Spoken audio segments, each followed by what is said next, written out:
prostrate to make offerings and go for refuge.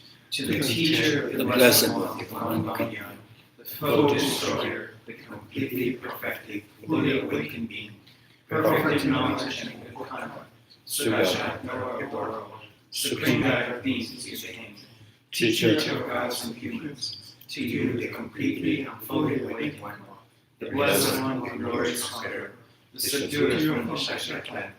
I prostrate, make offerings, and go for refuge. When O supreme among humans, you were born on this earth, you paced out 7 strides, then said, I am supreme in this world. To you who are wise standing, I prostrate.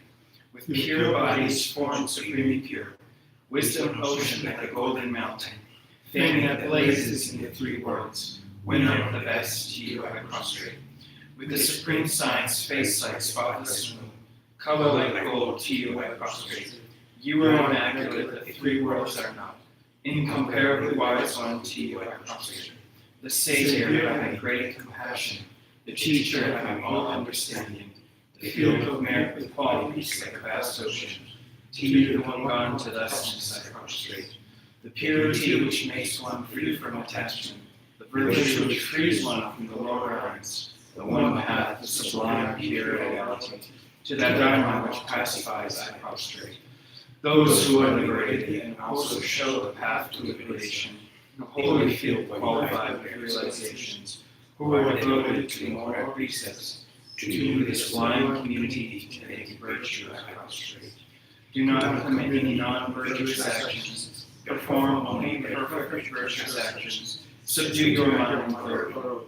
This is the teaching of the Buddha. A star, a mirage, a flame of a lamp, an illusion, a drop of dew or bubble, a dream, a flash of lightning, a cloud.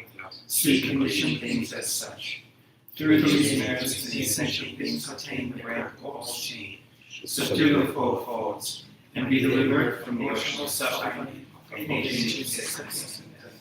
Sanjay Jana Zoji Jana Chanju Bada Dane Dagin Jeso Jiba Sonam Jen, Rola Benji, Sanjay Sanjay Jana Zoji Jana Chanju Bada Dane Jazuji, Dagin Jeso Jiba Sonam Jen, Rola Benji, Sanjay Jana Zoji Jana Chanju Bada Dane Jazuji, Dagin Jeso Jiba Sonam Rola Benji, Sanjay Jana I go for refuge until I am enlightened to the Buddha, the Dharma, and the Sangha. Through man I create by practicing giving and the other perfections. May I quickly attain the state of Buddha for the benefit of all sentient beings. I go for refuge until I am enlightened to the Buddha, the Dharma, and the Sangha. Through man I create by practicing giving and the other perfections. May I quickly attain the state of Buddha for the benefit of all sentient beings. I go for refuge until I am enlightened to the Buddha, the Dharma, and the Sangha. Through the merit I create by practicing giving and the other perfections, may I create the state of Buddha for the benefit of all sentient beings. Tunje Yamala Za, the London Sanjay Jumne, the Shinjiman Tachuman, Sazon de Mandevra Van Jelen Jama Jibun Diva, Sanjay Jumden, the Shinjiman in the Zona, the Vidama, Gavetavan, and Chumis. Severa doji masonum jitera doji. Peje sambanam jitera sanam jimedoji majiyerema to matona midemba tebe mebana manubra. Shero sijemene batona manzeba simje tamje jitemba chanju sembanam jeyap. Pabe kazana jejebo anyalene debo chonje landwana jitebe yishepada mebo poba samje meje. Sonamra taba yanyeba gujeta chone jibo kutsomba mebo deba tabe mago. Sodaga nyewa mago basume bata Nella Nabartu, Pumbota Nabartu, Kananda Bidema, Keja Namanda, Shilajim. Yozo Novada Nabartu, Basivala, Chuola, Yozo, Deba, Majumba, Tadachum, Sanjijum, Yishila, Neaba, Yangana Deba, Yanda, Simja Sanja, Simja Tamjala, Siva, Sala, Shuba, and the Dam, Sanjijum, Kucheva, Yanda, Namazo, Tabation, Tomagiva, Tomagiva, Jansom, Sindrus, Yozo Zoba, Yozo Daba, Yozo Chavanya, Dembe, Tusheva, Yato, Detoma, Tenyu, Kevana, Josozo, Ranga, Jumlen, Chun, the Walla, Yavajuma, Sobach, Medemba Mejende Vademba Temba Yuva Juvacha, Tewachimberg, Levashuva, Rubashuva, Tabushu, Timbashuva, Temanja, Vezuva, Chaja, Vezuva, Sonaja Vejish, the Joan Kundon Jimena Zujuva, Chambo, Kangia, Legend of Gavamba, Jimba, Chiba, Tade de Medin Jimmy, Giovanni Jishi, the Monzo, Sonja Monja, what and not Charles.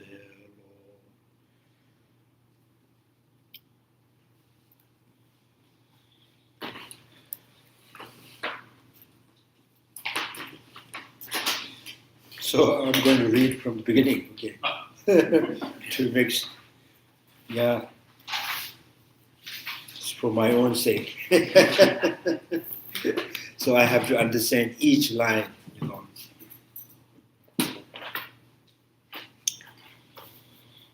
Reason 60, the commentary by Arya at Chandrakirti, and the Sanskrit, Yuktisastika-karika. Yukti is the reason. Sat is 60. Vartika is the commentary. So,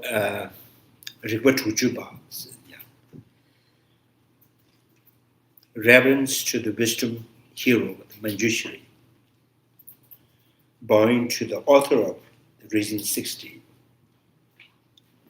So the author of Reason 60 is the Nagarjuna, which dispels the two extreme following the virtuous path of reasoning.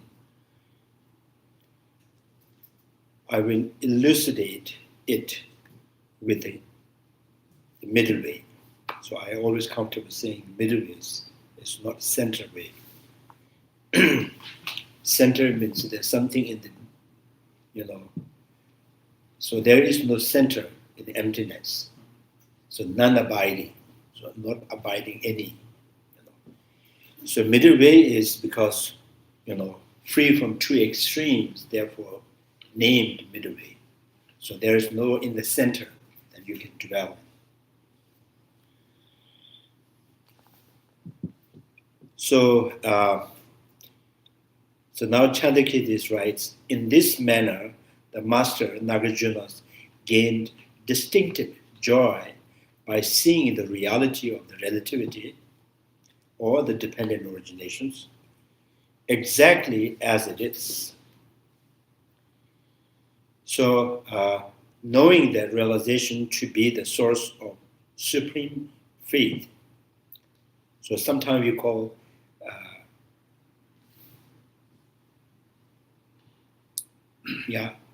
in Tibetan we say Mungde is the blind faith and the faith followed by wisdom. Or sometimes it's a fascination, so the qualities, right? So here you use supreme faith, so which is coming from the wisdom realizing emptiness or dependent originations. So the faith in Buddha, Dharma, and Sangha is true understanding of the dependent originations. So in the Rice Sibling Sutra, Buddha says, Bhikshu, whoever sees the dependent originations, they sees the Dharma. Who sees the Dharma sees the Buddha. So other than that is the kind of a blind faith. So now Nagarjuna is joyed and delighted, thrilled, by the gaining the realization of the dependent originations. With that, he finds supreme faith in Buddha, Dharma, and Sangha. So, and also that the whole store of the mundanes, mundanes and transcendent the virtues, or the mundane or the supramundane. So he whole store of the mundanes and supermundanes, all noble individuals without exceptions. Now he's saying that the virtues, the big good quality even in the mundanes, or the supramundanes like noble qualities, or ordinary qualities, or noble qualities, without exceptions. All the good qualities, and even the perfect enlightenment about all aspects of the realities, which is has an unobscured intuitions of the victorious Buddha. So sometimes you say omniscient. You can always say that. And the good qualities in the mundane or the super mundanes, without exceptions, I mean, all Buddha, the Bodhisattvas, and the Arhats, or good qualities, all arises from the seeing the relativities, dependent originations.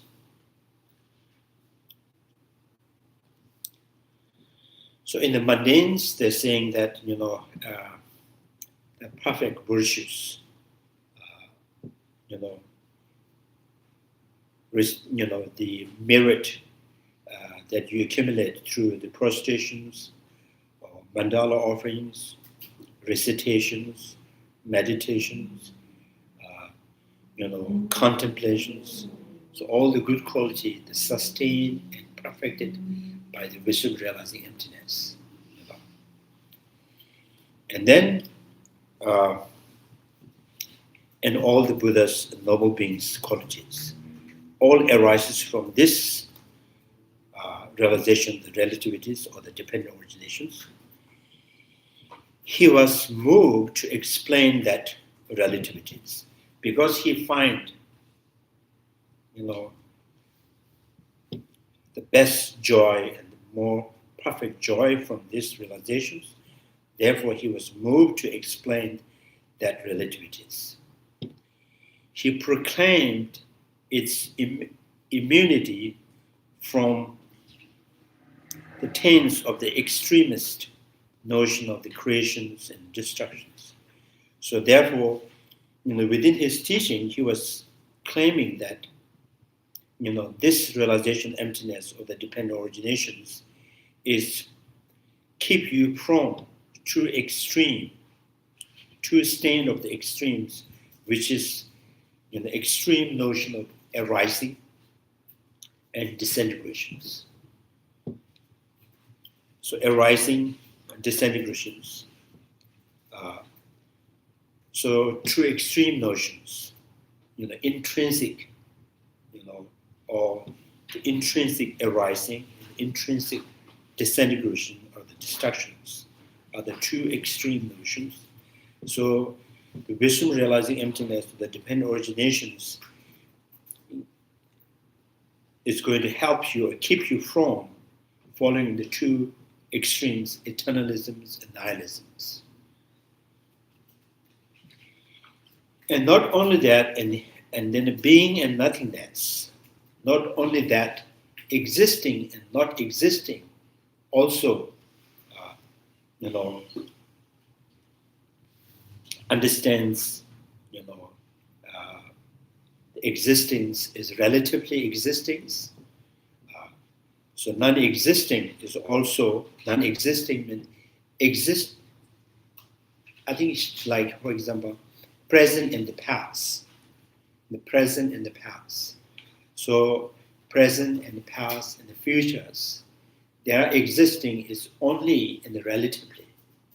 So there is no present, no future, no past has ever existed intrinsically. There's no intrinsic, the existing of the three times. Yes, in the page before, can you explain a little the note, the 2004? The note, it says, it refers, when they are talking about relativity, it refers to both the classical Buddhist model of causality governing the psychobiology of development, dependent origination, and Nagarjuna extension of this model into a principle governing all causal systems. Which page were you reading? In the page it is 131, and it is the footnote A footnote, okay. Yeah, the 2004.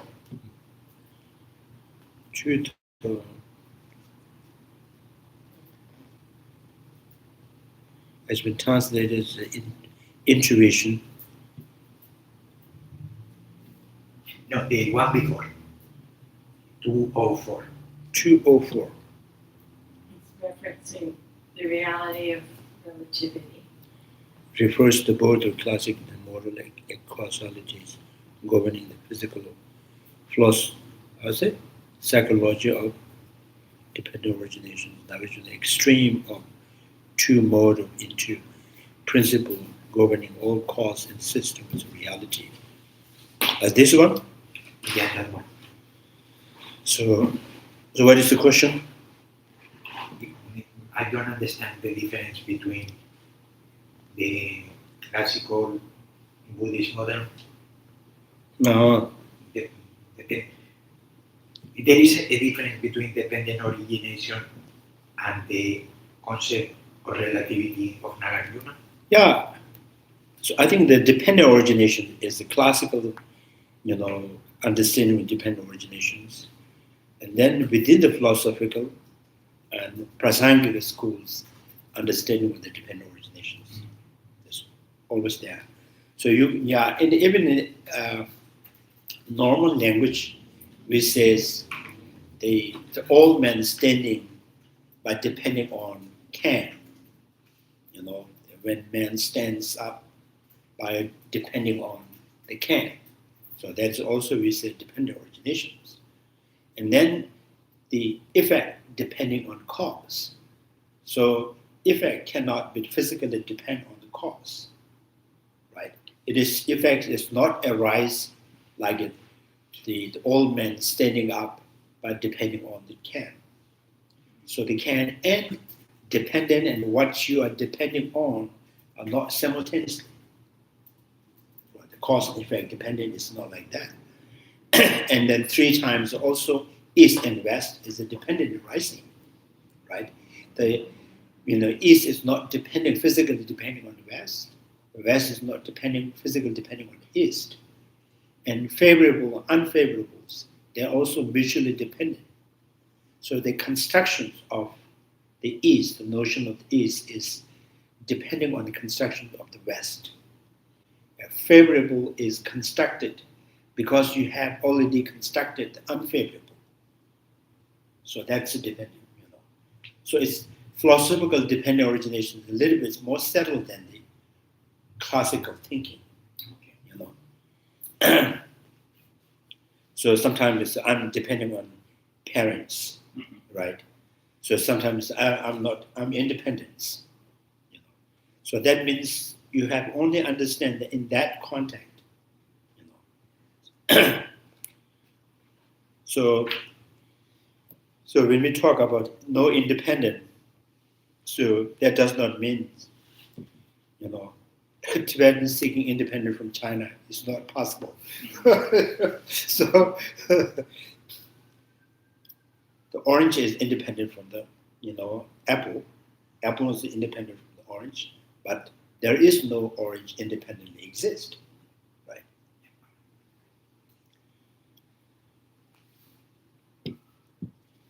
So now here's proclaim immunity from the taints of the extremist notion of, I think here's a creation, here's arising and disintegrations. So immunities, I think one of the definition of the Dharma is Dharma, something that keep you from, something that holds you, not letting it fall, is Dharma.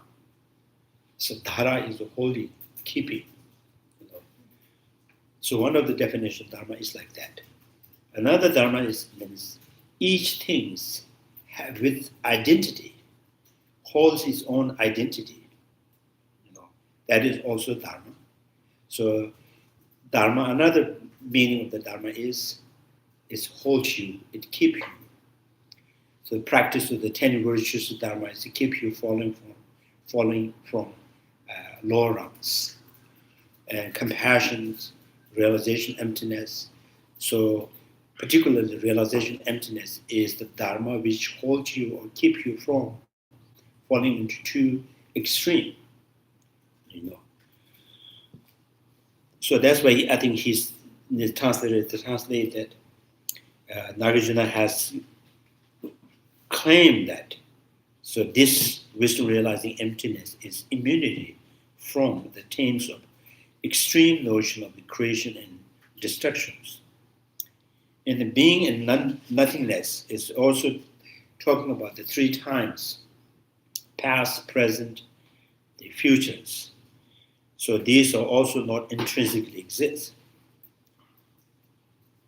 So because it's not being intrinsically produced,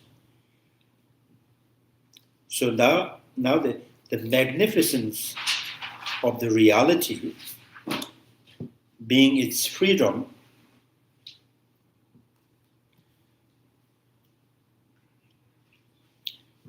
from any intrinsic reality. So Chewa, I think in Tibetan, this magnificence in Tibetan, Chewa, like greatness or quality. So what is the quality? What is the greatness of the wisdom? So then says, this relative being is freedom from any intrinsic reality. Chewa. And then another quality is feeling with devotion for that transcendent Lord. In Tibetan, this is Sanji Chomdende. Sanji Chomdende means, the enlightened being, a fourth destroyer. So devotion for that enlightened, the four destroyers, who taught the relativity himself, having become so indistinguishable from its actuality. So now, there is something that who taught relativities means how he taught, having been settled in that reality, right? His whole body, speech, mind is inseparable from that reality. It's a realization, and then that he taught. So it's kind of like he is, what do you call it? Sometimes people, the phrase, you walk the talk. Walk the talk, yeah. So, yeah. So this means, having become indistinguishable from its actualities. What that means actually? The Buddha is teaching dependent originations, the emptiness, right? It's not like, he has studied somewhere and then he was kind of expressing what he studied, or he heard something, but he is inseparable with that reality. His mind is totally settled in that emptiness, then he taught. That is the actuality. Yeah, that's so indistinguishable from its actuality. The meaning, he is in that meaning. So Nagarjuna composed this homage to him. So this kind of understanding, with this understanding, with this delightful feeling, and then he made this salutation to the Buddha. So in this, with this kind of quality, when he prays to Buddha, I bow to the able ones. He see that he's the only one. He discovered that dependent originations. He is inseparable with dependent originations as he taught, right? So therefore, he is the able one. So I bow to the able one who proclaimed the relativities, and dependent originations, the way by which he abandoned real creation and destructions. Now there's two things to understand when he says the way by which he abandons means now to be abandoned it has to exist. You cannot abandon the rabbit hole. So in this way you cannot abandon two extremes. So two extremes are non-existing. So what he has abandoned is the misconceptions conceiving the true extreme that he abandoned by negating the true extreme. All right. So that's why, Nagarjuna, he experienced, as a first person, he understands, gain this wisdom, realizing emptiness, dependent originations, and he sees there is a possibility of attainment of liberation or enlightenment. Then he was with this kind of delightful, and he, make the salutation to the Buddha. Then you say, you are the able one, because you are the able one. Your teaching is going to help to, abandon the two kind of misconceptions. So by logically refuting or negating the true extreme, intrinsic arising and intrinsic disintegrations.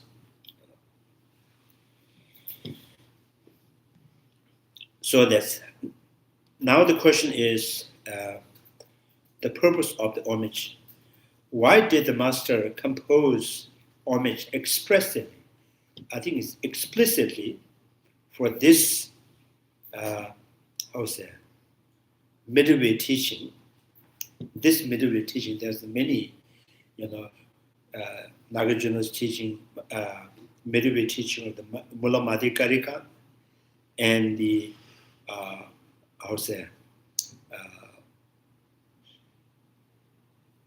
rebuttal of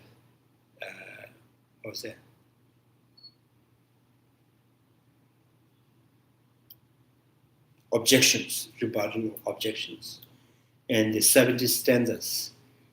So this text, the two kind of texts from the beginning, there is no praising homage to the Buddha. There is no Nagarjuna did not do the puja there. So 70 stanzas or the rebuttal of the objections to texts. And why in this particular reason 60 has from the beginning there's homage to the Buddha.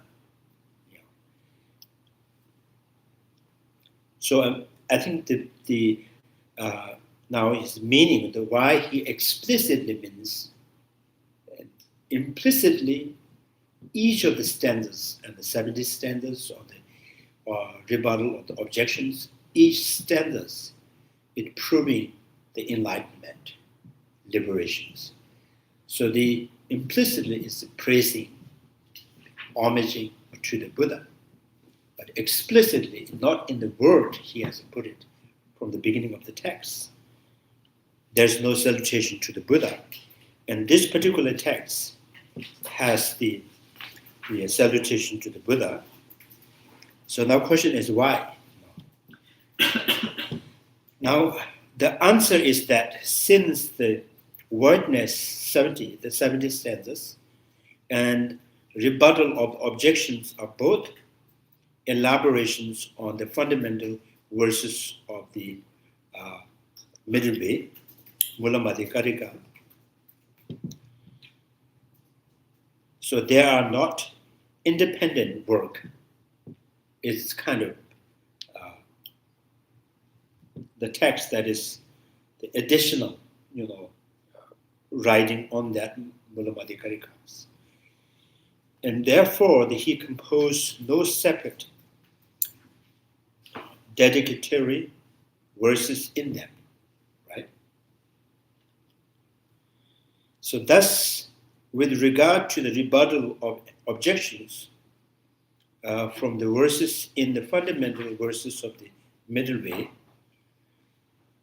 so now he is talking about the first, the text that is the rebuttal of the objections, how its elaborations of the middle way Mula-Madhya-karika.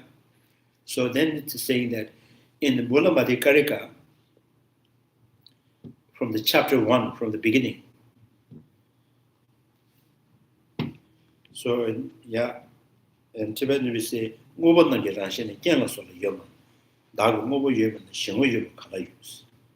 so in English this says, there is no intrinsic reality in things, such as cause and conditions.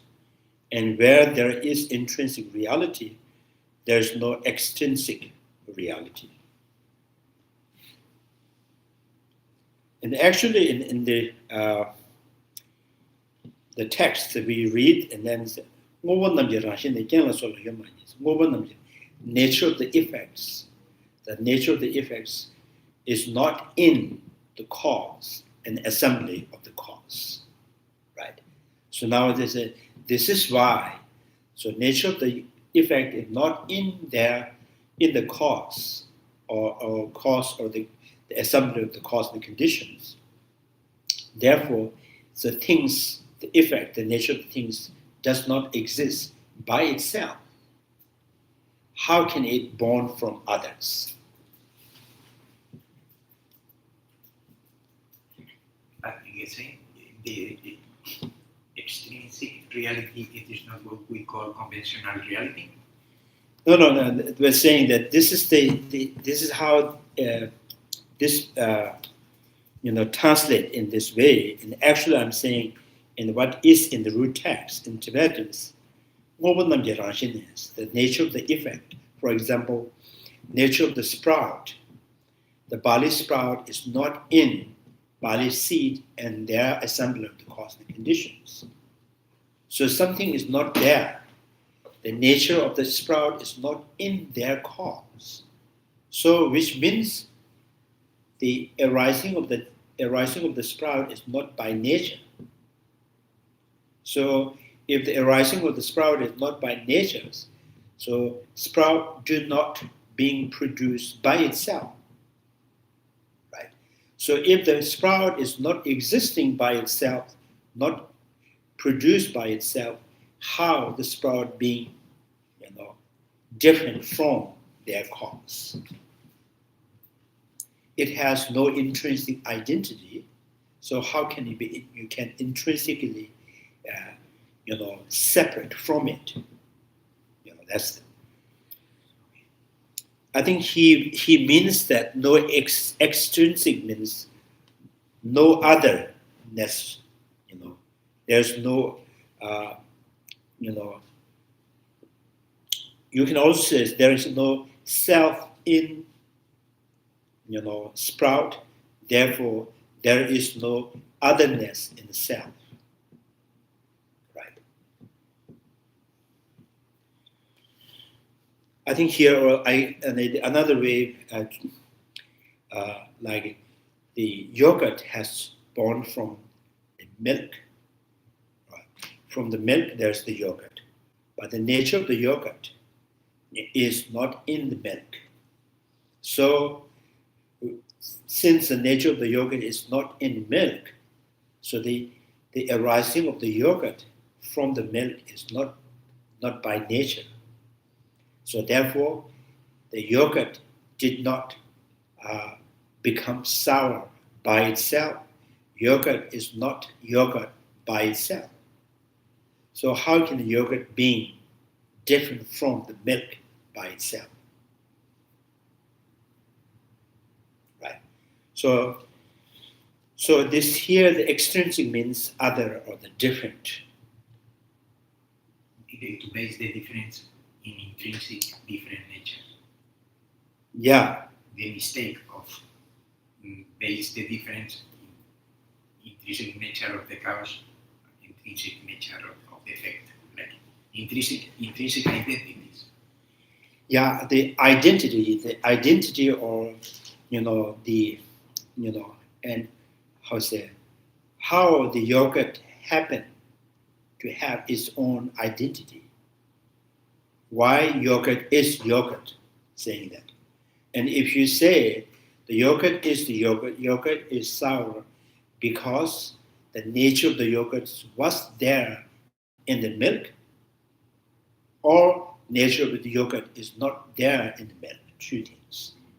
So if you say the nature of the yogurt is not in the milk, then you say the yogurt did not happen by nature. So when the yogurt is not become the yogurt by itself, so how can yogurt be by itself distinct from the milk? Yeah. You know how?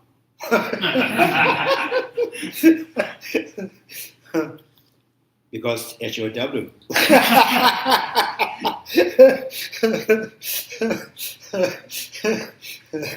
Oh, you don't want W because you want U. So the yogurt is not by itself distinct from the milk. And how means when the yogurt is there, milk does not exist.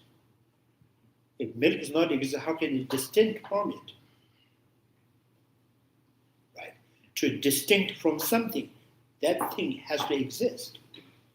So that I think here he tried to translate that meaning, saying there is no extrinsic reality.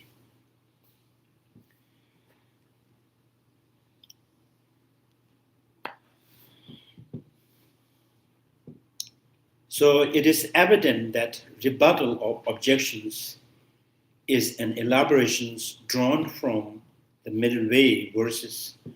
The verses, since it creates objections and respond to that verses. Objection is like saying that if things do not exist intrinsically, which means there is no such things exist in reality. So which means, in the reality, there is no effect, there is no cause, there is no relation of the cause. Therefore, there's no virtue, there's no non-virtue, there's no Buddha, there's no Dharma, no Sangha. That is objections. If nothing intrinsically exists.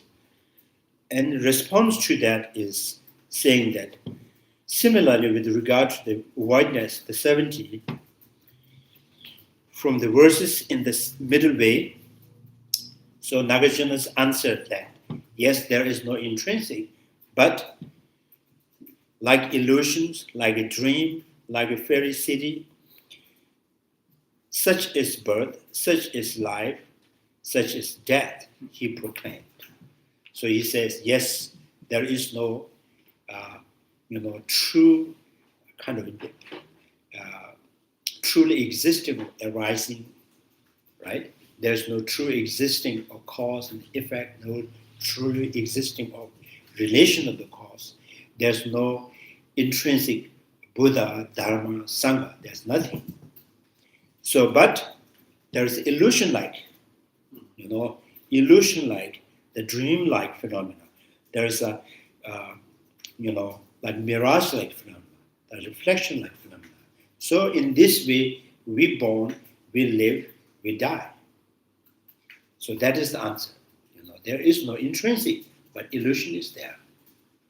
This is a small question. I know I've heard illusion-like. Is saying like a specific word choice instead of just saying illusion? I don't know if that's like specific wording. Yes. Yeah. Why it says like, So our life is like illusions, but not the illusion that created by the magician. Your life is not created by a magician. Mm-hmm. So your life is created by your mind, the magician in you, right? You are the magician, so creating the life. Mm-hmm. So it's life that is, so magician create the illusions, you create, your mind is creating illusion. Mm-hmm. So you are create, and then you see yourself as him born, you see yourself as living, you see yourself as dying. In illusion like. There is no true existing of you in body, or there is no you that truly exists outside of the body, right? Which is born and live and die. But there is,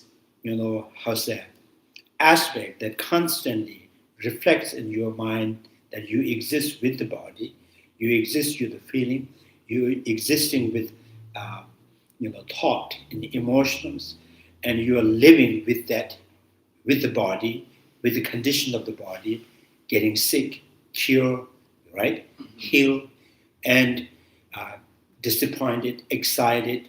You're seeing yourself living. And you also see, there's the end of my identity. So none of those is truly exist, but it is constantly reflecting in our mind. And so like reflects that aspect, that it reflects in our mind. That the reflection that you see constantly is illusion. Right. That is illusion. Like magician has created illusion, elephant, horses. So magician creates the illusions, horses and elephant in a small room, and everybody entertained by that illusions. They don't say it is impossible, elephant in my room. It is impossible. We don't fight with magician, right? We don't argue with it. We just entertained by that. So in this same way, when your mind, associating with your emotion, misconceptions, delusions, and you project yourself with the body, with the emotional, with perceptions, and with the condition of the body, with condition of the emotions. You just see yourself born and live and dying. So then it says, each of them, when you see yourself with the body, can you ever prove that you are the body or you are independent from the body? When you are not existing within the body or without the body, there's two possible if you exist. If you really exist truly, either you have to exist in the body or you have to exist outside the body. So the both way not exist means you haven't really exist intrinsically. But it reflects in your mind that you're constantly existing with the body. When the body gets sick, you see yourself as getting sick. When the body is being cured, you see yourself being cured. And things, the condition that is not right to you, it disappoints you, and you're with disappointment. And the things are, going on the right way, and you see yourself again, oh, I'm succeeding in that. I'm happy, I'm satisfied. So that kind of constant seeing the existing of the self with conditions. So the existing of the self with condition is like you're seeing the image, the mirror image. So that is there, but you cannot prove it is part of the mirror or it is independent from the mirror. So that's why it's illusion-like. Illusion-like means it's not illusion that created by the magician. The illusion that is created by your mind. So in this way, although it's not intrinsically, not truly exists, but it is existing like illusion, a dream, a city of the sand eater.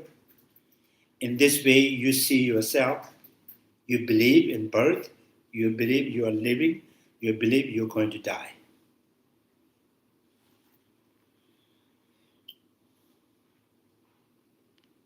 So now the text, the rebuttal of the objections is, elaborating on this, point. So which is stated in this chapter 7 in the Nagarjuna.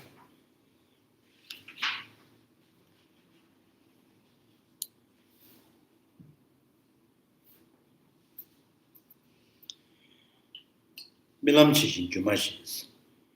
when you in the Tibetan you read like Milam Chishin Jumashi, Chishin Chishin. Milam Chishin means like a dream. Milam Chishin Jumashi means like illusions. And the root text is first is dream and then illusion. Milam Chishin Jumashi, Chishin Chishin, and last like city of the Sun Eater or the fairy city. Teshin Gedans, Teshins in this way, like this, we born, we live, we die. So that is the responding that, if nothing intrinsically exists, does that mean not exist at all? We said no, it is not non-existing. It is existing like illusion.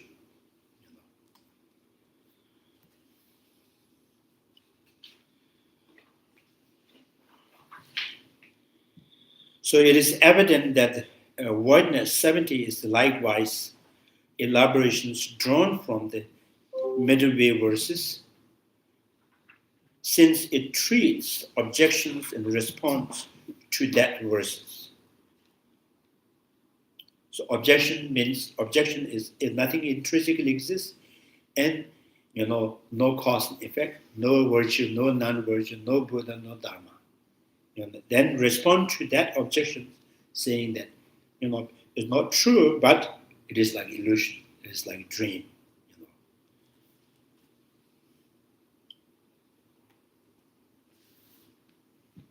So when we eat, we say, "Oh, you find yourself eating, right?"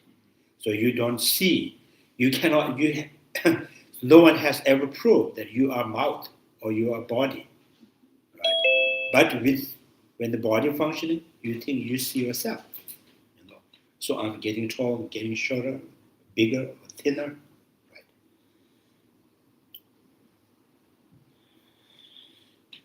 So yeah.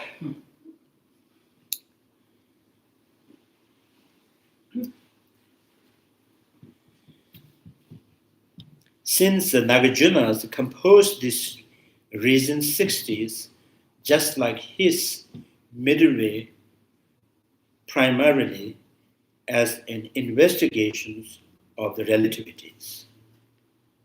So now this reason 60 is like Mula-Madhya-karika, is emphasizing on dependent originations. It is not the part of Mula-Madhya-karika. So this is the book that emphasizes on the dependent originations. Therefore, from the beginning, there's a salutation to the Buddha. Or you can say it's 70 stanzas and the rebuttal of the objections is note of Mula-Madhya-karikas.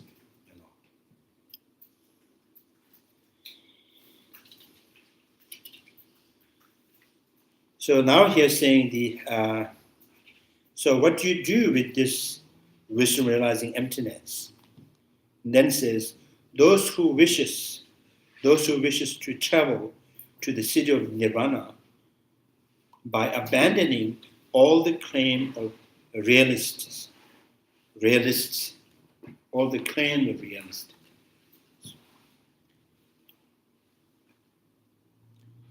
And theist and other as to the creation and destruction of the life through the intrinsic reality. So now trying to explain, from the stages of the first stanzas, I bow to the able one who proclaimed the relativities, one who taught the relativities. So which implying that there are many, you are the one who, who teaches the relativity to end the suffering. And others says, your birth in, end of the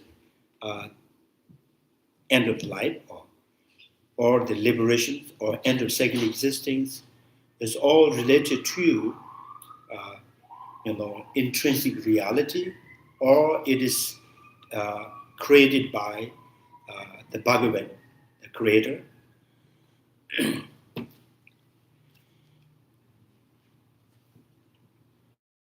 And the natures, creator or natures, or the spirit, or time, or God.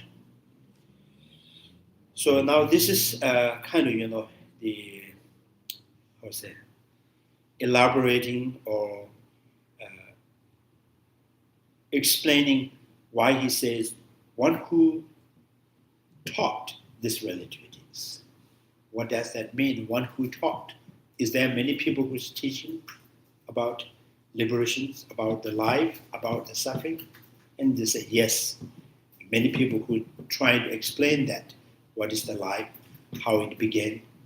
Where it come from? Where it end? Is there possible end of the cycle of this life? So many, who try to understand and try to explain that thing. And therefore, there are many people who claim this, that everything is created by the creator or the Bhagavan. Or some says, there is no Bhagavan, but, the self of the person is intrinsic. Like Jainism, they don't believe creator, but they believe the self of the person is intrinsic. So therefore they says, when we say when I die, I born somewhere. So they says, oh, there's seems like the two kind of I. One die with this body, one goes after the death of the body. So they say that Jainism. So the spirit means they think the self is intrinsic, although they don't accept the creator. Why not? Huh? Why they don't accept the creator? Because they want to. I mean, how do they explain the origin of that, of the I, of the intrinsic I? How do they explain that? Because they believe there are many lives, So the previous life, the present life, and the future life. So there's something goes after, the death of this life. So they think when it goes to next life means where it going from and going to. They're going from, this present life. So which means there is a one I which is still in the present life. When the present life is death, and it will travel, it will go to the next life. So which means they have to claim two. So one that died means the death is not going. So this is the two self, two person. Me, my identity with this body would die, disappear. But my independent I will remain exist after the body being dead. And this has to travel from this, leaving this body to get another body. Yeah, but my question is, what is the origin of that I that moves from one life to the next one to the one? What is the origin? Yes, has a beginning? This has no beginning. This is no beginning, there's no end. Therefore, it is, you can say eternal. That is the exact eternalism. You're exaggerating eternalism. So I think they could not really see, any possible of, defining the language of going from this life to the next life. So if there's no objective anything that goes from this to the next life, and they could not really explain that language. So therefore they have to accept something is with this life. The part of that is not death yet. So there's a two kind of self which is not going to die when you die. So there's yourself and there's two, right? One die with body, and one says, I'm okay. I never died. I never get sick. I haven't seen any doctor. I haven't eaten any. I haven't drink any.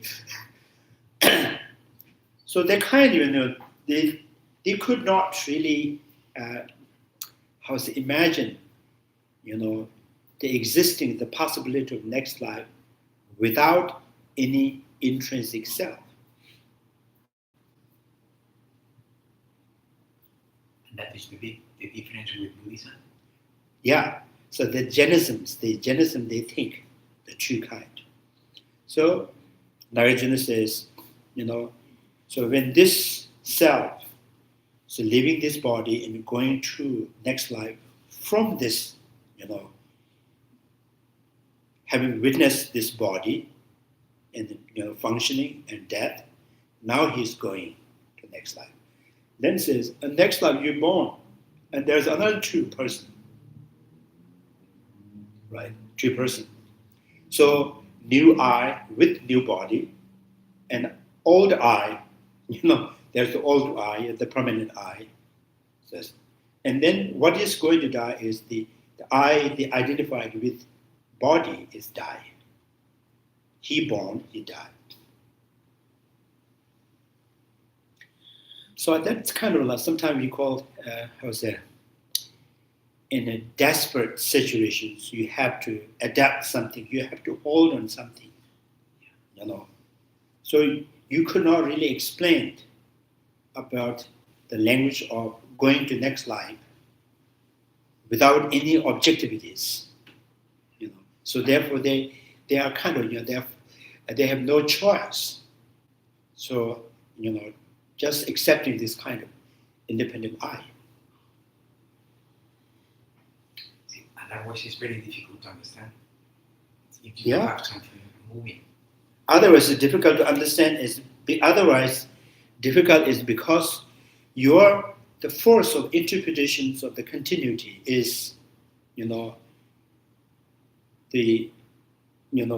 continuity always one single entity repeatedly happening is your definition of continuity. Yeah. Right? So there is no such things. We say, the continuity of the time, continuity of the day. There is no Monday, the constant repeating happening, and the wearing Tuesday clothes, and then goes to the Wednesday, wearing the Wednesday jacket, and Tuesday again goes to the Thursday, Tuesday again goes to the Friday. No, there's no one day. But there is continuity of the day, the continuity of the month. So continuities, the meaning of the continuity does not require any single entity repeatedly happening. Why do you need self continuing the one single self that has to be repeatedly existing? Right? No, right. So, the next time when you see the Jainism, you ask. Why don't you have a Yeah. What is wrong with you? Show me that I.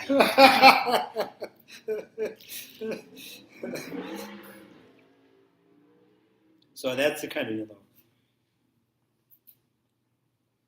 But all of them, Jainisms or non-Buddhists or the Buddhists or Sautrantika school, minor school, Prasangika school, everybody, those who wishes to travel to the city of Nirvana, they all want to attend Nirvana. And then says, in order to attain the Nirvana, you have to abandon all the wrong views. So what are the wrong views? The thesis, then the idea of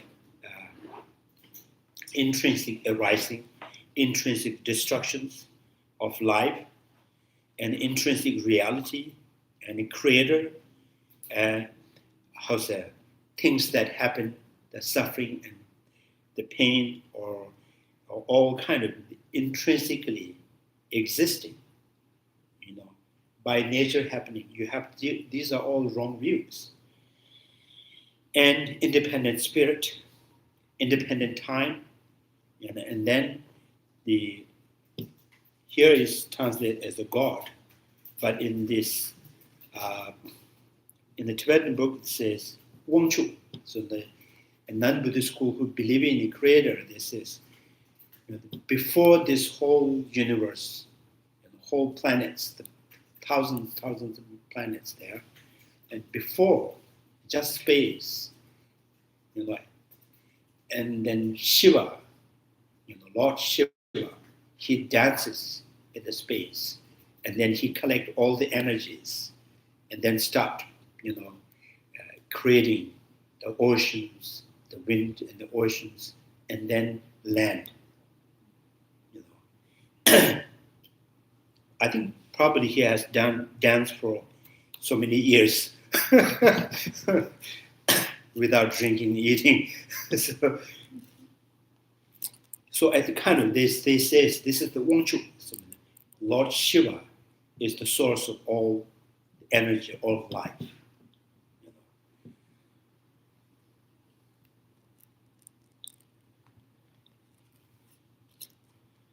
So now they said if you really want to enter into the city of Nirvana, so you have to abandon all the wrong views. And so on, they yet are handicapped. One who, with these misperceptions or the misconceptions, is handicapped by error through the misperceptions, misperceiving the true realities, the ultimate and superficials. One of these wrong views was the difference between the Creator and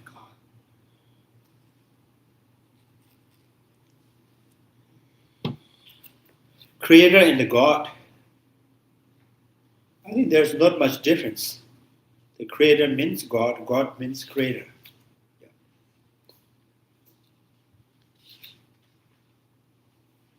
So from the beginnings, there says,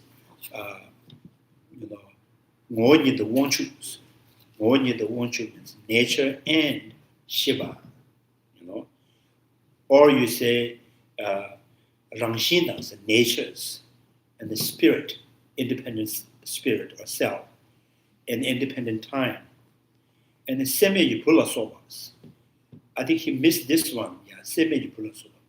Semi-Yipula Sova. Duan the Nikewa the Jivalas. Semi-Yipu is Vishnu. Vishnu is the function of the Vishnu is to protect, to protect the people, sentient beings who has born, protect from their fear, their obstacles. So now saying that if you are successful, or you are not successful, you are disappointed, you are, excited, happy, is conditioned by Vishnu. If you wanted to be successful, and you have, do the puja to the Vishnu. Vishnu, his duty is to protect you. And then this is after the Vishnu, the Lord Shiva, he's the source of all energy, all life. So which means like in 99% our happiness and suffering is, conditioned by someone else. So therefore, you cannot attain or peace or successful by yourself without help of Vishnu and Lord Shiva.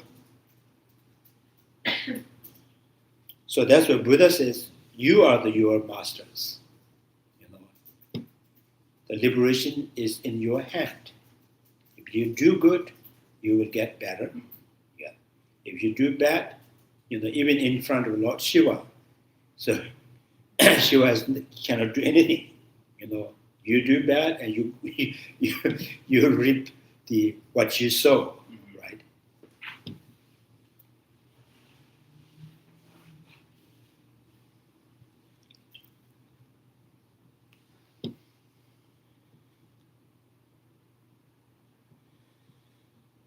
Semi-Dipulaya. This the Vishnu is not really mentioned in this English translations.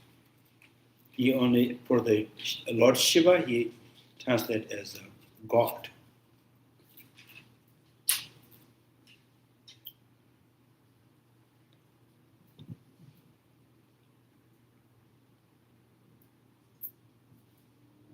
seme jupala soba dwan ji kewa da jipala soba kelema tamje tangwens. So this kind of wrong view, so your happiness, suffering is relying on Lord Shiva, Vishnu.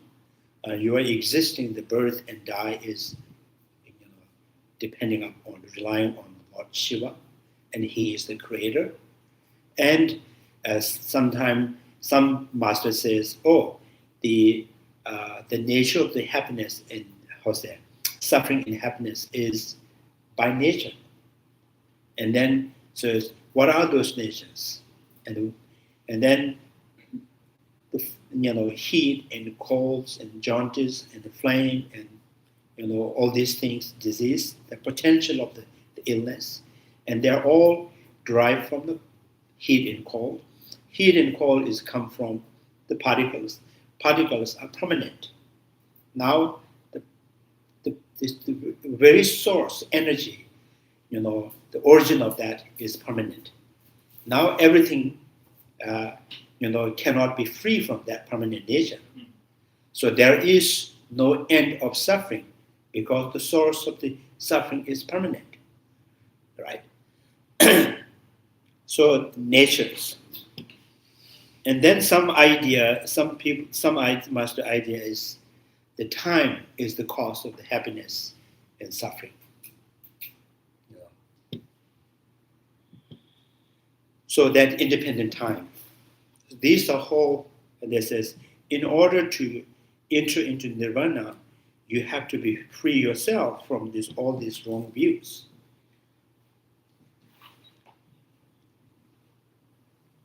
So then, what is not this misconception or misperceiving is not understanding, the exactly what is not understanding is then, so they're not understanding or from not understanding true truth, ultimate truth, and conventional truth.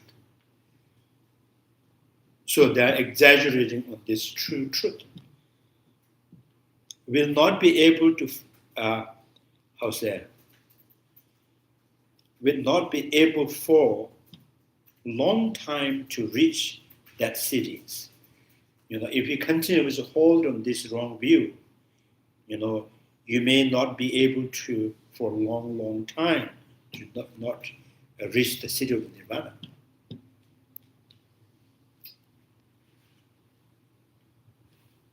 And then says, those natures, what is the nature of the nirvana? So nature of the nirvana is the, termination of cyclic existence. It's the end of suffering, the end of birth and cyclic existence. So end of birth or cyclic existing, the end of cause of suffering is the nature of the nirvana. Therefore, to reach there in a nirvana, you have to set yourself free from all these wrong views.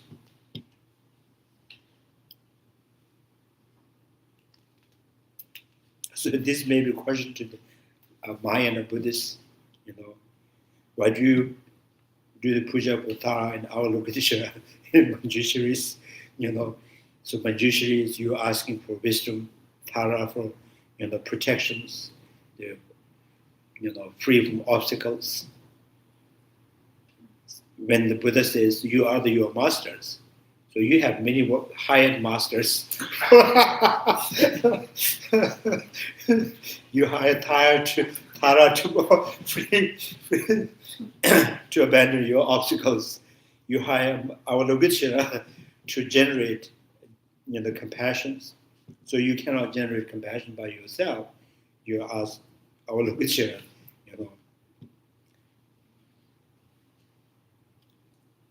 So you bribe them by offering flowers, incense. So you think that Tara is very happy. Oh, I'm getting flower from people.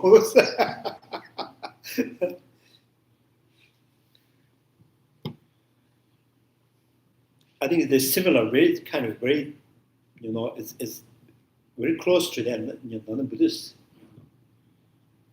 If you really think that everything can be provided for you by those people by relying on them. So then it is non-Buddhist school, non-Buddhist. So in Nagarjuna's, in the letter to friend, and then he says, there's a sixth condition for your practice. Buddha, Dharma, and Sangha, and practice of generosity. And what is it? One is the practice of the deities. And then he says, what is the deity practice? The deity practice is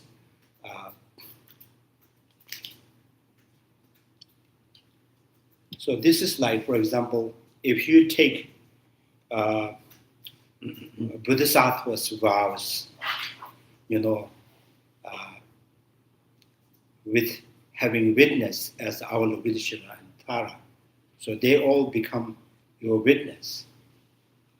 Because in front of the deities, the Buddha and Bodhisattvas, you take the vows.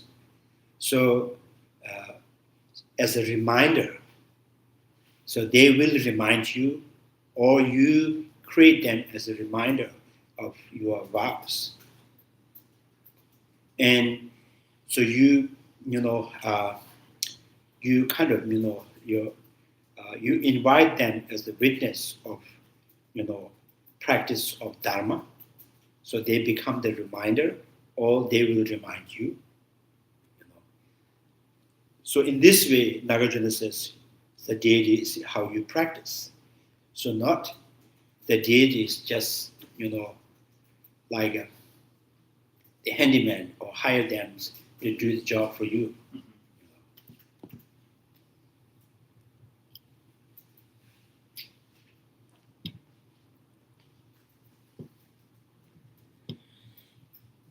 So, and since the nowadays, so whose nature is the termination of second existence, and since the mere fact of this teaching of relativity itself served as the cause of undistorted insight into the true realities.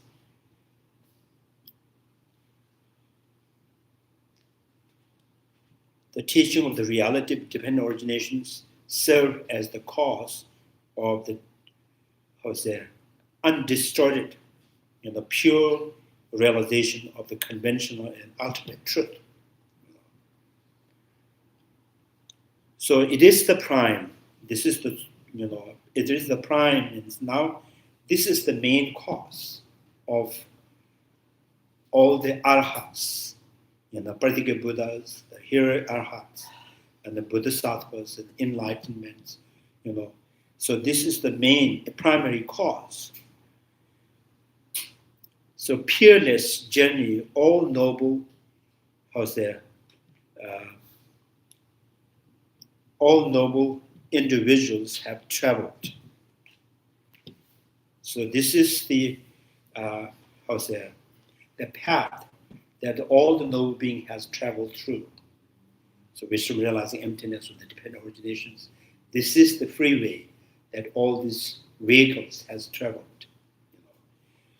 Hinayanas, the Pratika Buddhas, the Mahayanas, all.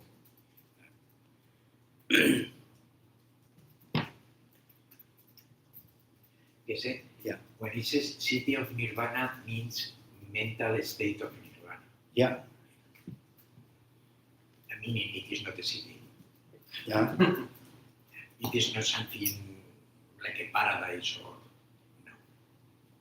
no. City of nirvana means it's just yeah, kind of it's a metaphor. It's a metaphor. Yeah. So I think when you enter into nirvana, or you are liberated, and things that see with your eye, smell, hear, taste, touched, everything is like a, city of paradise. Because of your mind has liberated, from the liberated mind, that sees things, is liberately seen,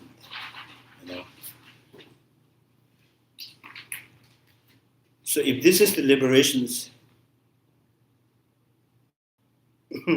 I think that implies we're not liberated. We are slave. We are, under the, we are succumb to our emotional. So we are always defeated, beaten by negative emotions all the time. We never could fight back. We always say, yes, sir. When anger comes, yes, sir, I'll serve you what she says. So liberated means that they are free. They are no longer under the power of these negative emotions. So now this is, it is the prime peerless journey all the noble individuals have traveled. The universal path, this is the universal path of the freeway that is dedicated exclusively to the city of Nirvanas. This path that dedicated to lead you to the state of Nirvana. So what is that path? Is again the dependent originations. The freeing one completely from all creations. Now this path of the realization emptiness of the dependent originations, what you really understood, what you really reveal or perceiving is, no intrinsic arising, no intrinsic disintegrations. So there's no intrinsic arising, no intrinsic disintegrations. No one or nothing has intrinsically born, nothing and no one intrinsically dies. So that is what it understood by the wisdom realizing emptiness.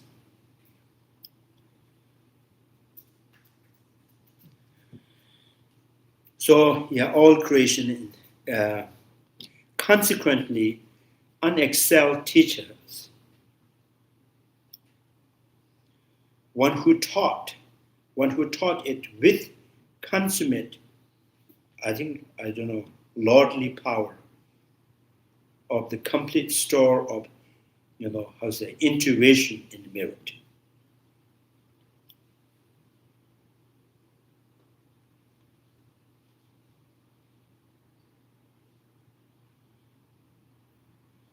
Is not celebrated by Nagarjunas as the Lord of, as the able one, simply because he is the chief among the disciples and hermit Buddhas. Now this point is trying to point out why he is called the able one. Is he the able one because he is the main among the arhats and the bodhisattvas? No, it says it's not because he is the main or the prime among all the Buddha and bodhisattvas. So and then what is the reason that we call him the able one, rather than he recognize him as the able one because only he discovered. So this is why we call him the able one. The able is all of the arhats able. So their able means their ability to stand by themselves. They are no longer overpowered by, defeated by the afflictive emotions. They are all able. Now the Buddha is the able one. So all this arhat has attained that state because of the Buddha. So he discovered that. So therefore we call him the able one. So Nagarjuna said, I salute that the able one who proclaimed the relativities. So that's why it's very, I think it's significant here is to use the right word. So the able one. Otherwise, it's very confusing. If keep using Lord of the Sage. So you say that instead of Lord of the Sages, it should be the able. The able one, yeah. So he is the able ones. The arahats, the hero arhats and the solitary arhats, noble beings, they're being able to, set them free from the delusions is because of the Buddha. Buddha has shown this path, the dependent originations.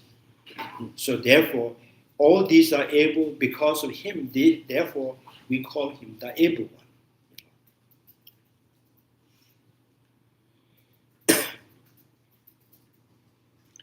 So the able who proclaim the relativities, it doesn't happen that someone who is not the able one would proclaim relativities. What does it mean, the able one? The able one means, it is the able. So he has the ability, to stand up for the negative emotions, the cause of the suffering, and he succeed, and he has defeated all the negative emotions. So therefore, he is the able one, which implies I'm the unable one. So not the unable, the unable one.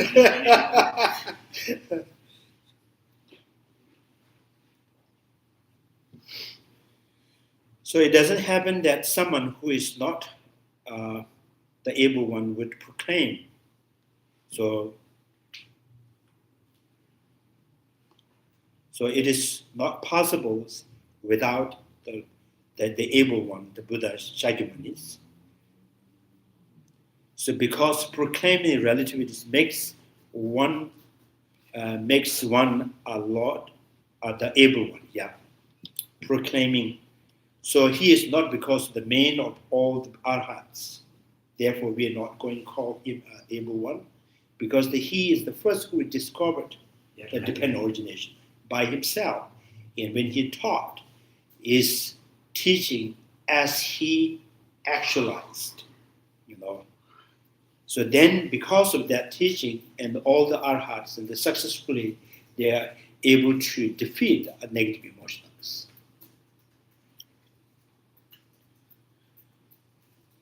So furthermore, becoming the able one is the cause of the proclaiming the relativities. So since no one else has the ability to explain it, so even the disciples, the hermit Buddha, the enlightened, altruist, so this referring to the Bodhisattvas. So hermit Buddha or the Bodhisattvas are able to explain it only because of the teaching by the Lord, the able one. So that's why I keep saying why we call him the able one. These whole become the master of the dependent originations because of him. So therefore, he is the able one.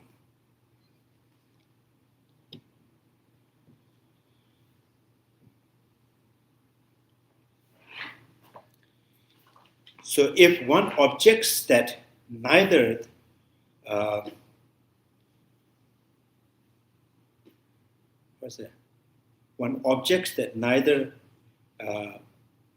the Buddha or nor his teaching is truly established. So now there's arguments. So this is what you call the Buddha as the able one, and we all agree the Buddha is the one who taught the dependent originations. By following his teachings, many of the disciples become the arhats, the hermit Buddhas, and the Bodhisattvas. But you're saying that Buddha himself does not truly exist, and his teachings not truly exist. So since they are mutually dependent, because of the dependent originations, teaching of the dependent origination, therefore he is the able one. The able one because he is the only one who first discovered the dependent originations.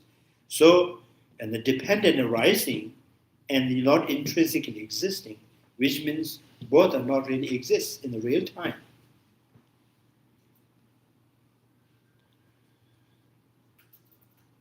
is truly established, since there are mutual dependence, we reply, now Chandrakirti says, we reply as follows: that which is mutually dependent is neither created nor destroyed with any other intrinsic realities. We are now saying that, not truly exists, not intrinsically exists, means intrinsically not born, intrinsically not destroyed. From the teaching of the dependent originations of the able one, and the benefit to the many arhats, the bodhisattvas. So they are born from his teaching. So they are not intrinsically born, they are not intrinsically disintegrate.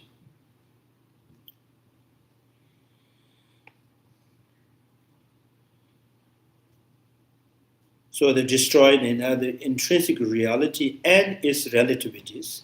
So it exists in the relativities. So that is precisely what voidness advocates claim. So the emptiness means, is absence of intrinsic, is not absence of existence. For one does not become the able one simply by proclaiming the relativity, but rather by articulating the patterns of the mutual dependent originations, dependent establishment of things, and hence by negating things intrinsically real arising and the destructions. So now here said in Tibetan, in this, who reading pronounce Yangna. Okay. So Yangna means, previously explained, the word, one who proclaimed the relativities. So that explained one way. One way is one who means another masters, they teach us that the life or the birth or the death is conditioned by Shiva or the Vishnu or the independent time or by nature of the permanent particles. So that explained, right? So, and then say another, Yangna means, the another way of explaining what is meant by one who proclaimed relativities. Yangna, since he expressed Nagarjuna's reason for seeing, Lord, that able one as the peerless teachers. Namely, since only he taught non-duality, hence the statement, I salute to the stage, salute to the Buddha, right? Alternatively, that's the one thing. So another way of saying one who taught.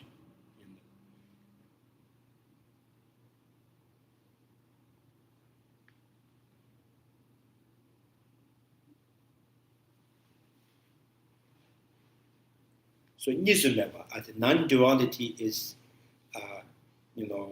one who taught.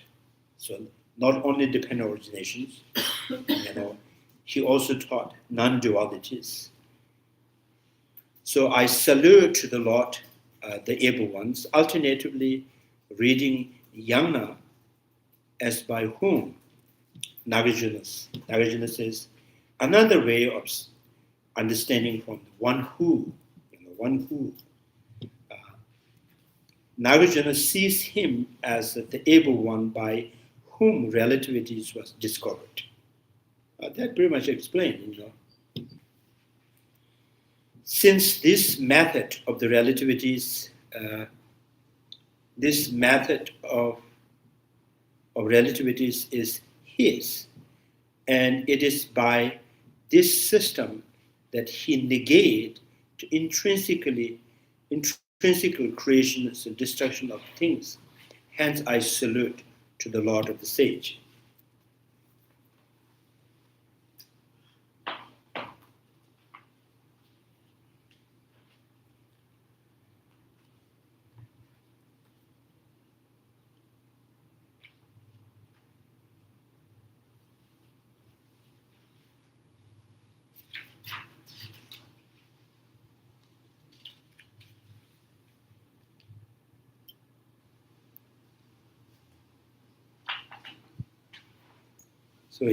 So yang na tension de wajo ombo ma iba bijungos.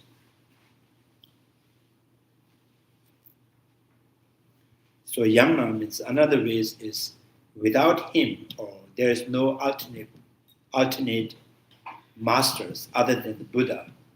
So who has discovered this dependent originations. Therefore, one who said, you are the only one. One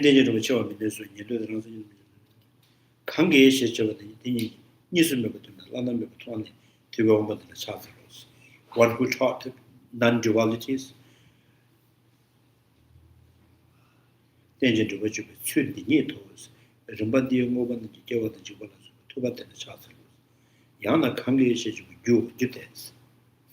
Chandrakirti, there's many options. He was saying why Nagarjuna says one who taught these relativities. One who taught means one way you understand others how they taught, and the second, one who taught means there is no alternative. There's no another persons who may discover this. So therefore, is one who taught. And another meaning was one who taught means he is the only one. The first, who taught the dependent originations. That's why one who taught. One who taught. He's always the point of reference. Huh? He's always the point of reference. So he is the pioneer of this, the teaching of the dependent originations. So this is why Nagarjuna, Chandrakirti explaining that Nagarjuna is one who taught these relativities. So what does that mean? How do you read this? And then the first it says one who taught means, others, how they taught. That's one of the things. And another thing, so one who taught this dependent relativity, non-duality is taught by him. So, and then another one who taught means there is no other one. He is the only one. He is the main cause of the teaching of the dependent originations. So in this way, you can understand the word one who taught relativities.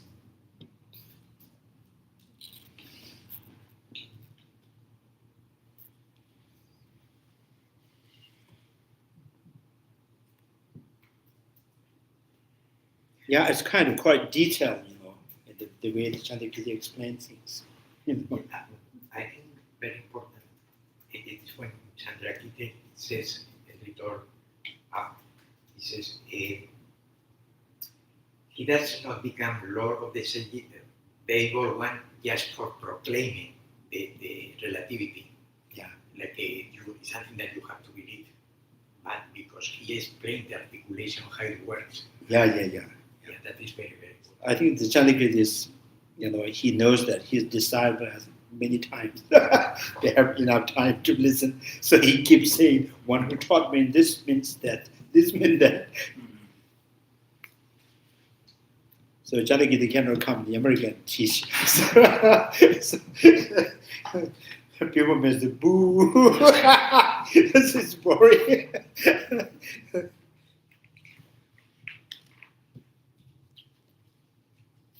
So now here is the main point here. Taught the relativity things, the negate the things intrinsically real, creation and destruction, and so is saluted with the praise. I salute the able one. That is him. That is his aim to especially benefit the world. Now this saying that intention of this dependent origination, the teaching of this dependent origination. So he wants to benefit the maximum way for the world. That is his intention.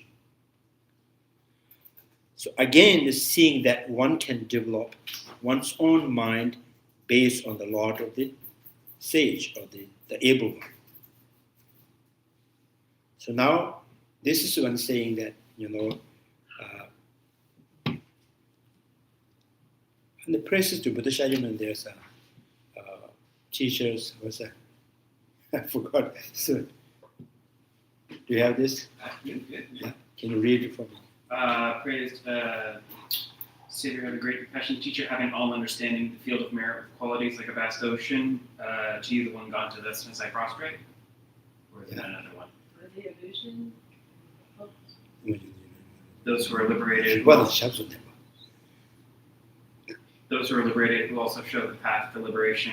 From the beginning, the teachers. To the teacher, the blessed one, the one gone beyond, the foe destroyer, the completely perfected, fully awakened being, perfect in knowledge and in conduct. Good conduct, or that's the good conduct means that. So good conduct means that he is teaching, teaching from his own realizations. It's not the geography or the histories.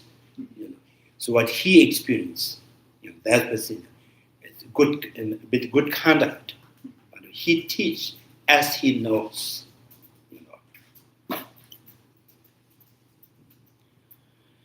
One mind based, seeing that one develops one's own mind based on the able one, discover as it occurs in the following texts. So that is another meaning of one who, So Yagna, by which Nagarjuna referred to the relativities as the way in which he abandoned the creations and the destruction, the one he negated or one he perceives, absence of intrinsic arising and absence of intrinsic destructions. So he kind of pretty much, he was completely and totally revealed and inseparable with that reality, and then he taught. Therefore, one who taught. In this way, probably other than the Buddha, no one can taught this divine originations. Even the Arhats, quite often they can, they are,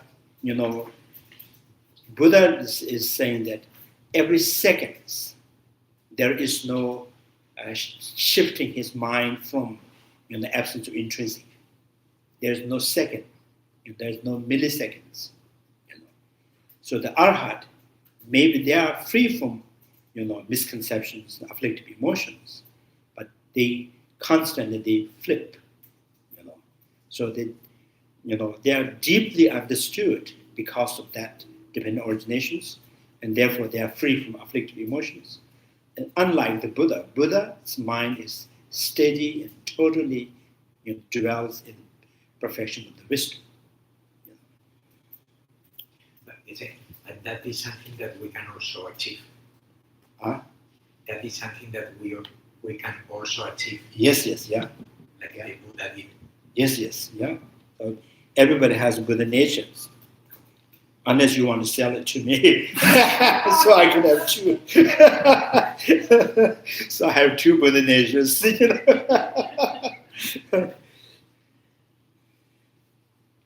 So Nagarjuna said, in the wishes abandoned creations and said, I salute to the able one. So non-existing of the creation and the destructions, this would be irrational, as if one were to say. So now this is the mocking by essential schools. Say, your son is born, and then say, your son is not born. So this, the essential schools take nothing intrinsically born, nothing intrinsically disintegrates. So nothing has intrinsically born. Nothing has truly born. So then essentially, this seems like my mother is give birth to the son is not born. So, so now the Chandrakirti, let me explain. If one employs the eye of one, if one employs the eye of one's intellect impaired by the obscurations of the misknowledge, if you are intellectuals, your wisdom has contaminated by the wrong view. The term realities, with this kind of contaminated wisdoms, when you heard the dependent originations, when you listen to the teaching of the dependent originations, so you may think the dependent originations, relativity means many independent phenomena are depending each others. So this is what you think, produce, may not translate with uncreated, undestroyed, with intrinsic reality. The slightest fault that the naive who insist on intrinsic reality are like children with mirror image. They are unable to realize that things that are in fact devoid of intrinsic reality. So this is relativities, dependent originations means nothing intrinsic. Nothing intrinsic means it is the dependent arising. So dependent arising does not mean many independent phenomena, many independent things that are depending each other. So if you interpret in that way, so it means your intellect is impaired by the misconceptions, misknowledge.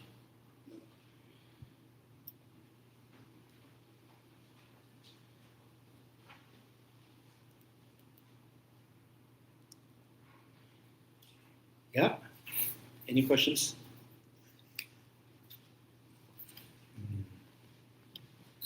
So when we say that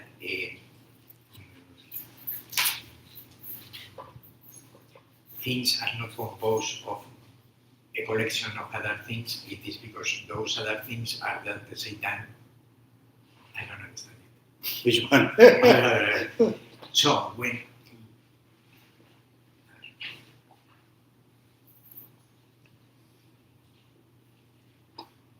depending on origination does not mean that things are composed of several things. Yeah, several things. For example, we say, And those things Yeah. are like a dependent origin. For example, me, like when I say my bodies, so now that kind of, express the dependent originations. My body, my weight, my size, I need to lose my weight. So that's talking about the dependent originations. My existing and the depending on the body. When my body lose the weight, I lose the weight. Right? So that dependent origin. Now question here is, in that there is you and your body as a separate entity. So because of that, you can make that, what do you call it? Maybe in the grammar word, there's some relations. So they're talking about relations, right? So this relations is possible. The relation of you get thinner by when your body loses the weight. So that's the relations. You and your body is the relations. Now that's a dependent originations. So now saying that you that related to the body is separate to the body is intrinsic or is a conception. and it is conception. Yeah, it's a conception. There's no intrinsic you that is separate from the body. A you, a body, and a relationship. Yeah. No. Hypothetically, if you exist, you have a relation with the body, you are separate with the body, if that is intrinsic. So now you and your body is like apple and orange. So then you say, oh, my body is never lose weight, so I want to sell it to other. I want to buy a new one. So so oh, I'm not happy about the male body. I'm going to have a female body. So and constantly, maybe you have to change many times driver license. So that there is no way substantially that you can separate yourself from the body. So the separation is, distincted by the thought, language. So that separation remain existing within the language, within the thought. Beyond that, there is no you can be separate from the body, right? So that dependent origins. That is the meaning of Yeah. dependent. So depending each other, but there is no real two depending, right? Like a city and their houses, the nation and individual, a government and the parties of Republican or Democratic. So there is no the government in the United States that physically different from departments. So it is separate because you have construct the government separate from the department. So therefore, just you have to satisfy with that imagination, that characteristic, construct by the mind. And if you go beyond that, then there you cannot find the government. Right? So that's called, yeah. So that's, if you think that every relation, separation is physical and intrinsic, so then says, Chandrakirti says, your intellect is impaired by the misknowledge. Right?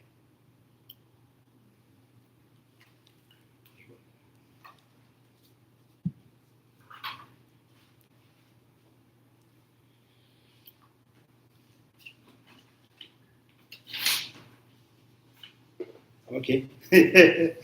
Chanju semjo rinpoche, maje bana geju, geba nyamba mewa kone kondo pewe. Tonye tawa rinpoche, maje bana geju, geba nyamba mewa kone kondo pewe. Pama semjen tamjen, dedan denju, nyingro tamjen, tato tongwa. Chanju semba kana sushuwe, deda gunja, molam jubjuru. Hare rabe kwewe shenanzu, pendan dewa manu juwe. Jere sama, tenzin jazu yishawe, side batu denju. May the precious body mind not yet born arise and grow. May the bone have no decline but increase forevermore. May the precious mind realizing emptiness not yet born arise and grow. May the bone have no decline but increase forevermore. Due to all these merits, may our Father and Mother Ascension beings all of thy galaxies, and may all their organs be active forever. Wherever there are bodies of light, may all their prayers be accomplished immediately. In the sacred lands surrounded by the small mountains, you are the source of all benefit and happiness, O powerful transient and senior. Remain in this world until samsara ends. Thank you very much.